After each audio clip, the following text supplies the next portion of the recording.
আসসালামু আলাইকুম। আজকে আমি তোমাদেরকে রামেন নুডলস রান্না করা দেখাবো। এটা একেবারেই আমার রেসিপি, আমি কারো রেসিপি ফলো করিনি। আমি জানি না কে কীভাবে, অনেকে অনেক রকমভাবে খেতে পারো। আমি আজকে শুধুমাত্র আলু দিয়ে সিম্পলি মানে সহজ উপায়ে আমি রান্নাটা দেখাবো। তো আমি এখানে মাঝারি সাইজের 2টা আলুকে এভাবে কেটে নিয়েছি এবং 1.5 থেকে 2 কাপ পানি নিয়ে নিয়েছি।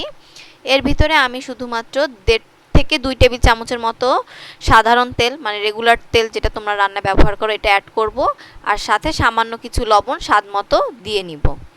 দিয়ে এটাকে চুলায় সিদ্ধ দিয়ে দিব। এটা সিদ্ধ হতে থাকবে এবং আমরা পাশাপাশি নুডলসের মশলাটা, মানে যেই মশলা আমরা ওইটা একটা রেডি করবো। ওইটার হচ্ছে স্পেশাল মশলা, ওইটাই মেনলি আজকে দেখাবো।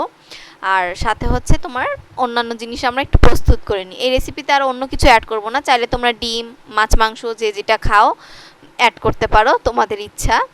আমি এখানে করিনি। হ্যাঁ, তো এবার হচ্ছে প্যাকেটে কি কি পাওয়া যায় সেটা দেখে নিচ্ছি। এই প্যাকেটের সাথে একটা ড্রাই ভেজিটেবলের প্যাকেট আসে, যেটা আমি কেটে রেখে দিয়েছি, কারণ এটা দিব। আর তার আগে হচ্ছে প্যাকেটের ভিতরে একটা স্পাইসি মশলার প্যাকেট থাকে।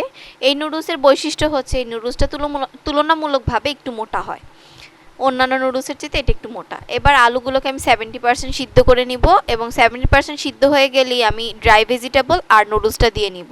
আর এর মধ্যে আমরা আসলে নুডলসের জন্য যে সসটা আমি দিব সেটা রেডি করে নিই। এখানে আমি সয়া সসের পরিবর্তে আমি একটু 1 কোয়া তেঁতুল পানিতে একটু গুলে নিয়েছি, সাথে নুডলসের স্পাইসি মশলার প্যাকেট, ম্যাজিক স্বাদ মশলার প্যাকেট, আর একটা হচ্ছে মিনি প্যাক প্রাণ টমেটো সসের প্যাকেট দিয়ে নিয়েছি।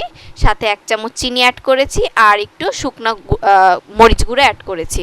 তোমরা চাইলে অন্য কিছু অ্যাড করতে পারো, আরও কিছু যদি মনে হয় তোমাদের লবণ কম বেশি এটা বুঝে নিবে। আর হচ্ছে 1/2 চামচের মতো আমি কর্নফ্লাওয়ার অ্যাড করেছি। এটা একটু হচ্ছে পানিটা একটু ঘন হওয়ার জন্য, নাহলে বেশি পাতলা হয়ে যায়। তারপর যখন নুডলসটা হয়ে আসলো তখন আমি মশলাটা দিয়ে জাস্ট 2 মিনিট রান্না করে নামিয়ে ফেলেছি। অনেক বেশি জাল দেওয়া যাবে না, তাহলে অনেক বেশি ঘন হয়ে যাবে।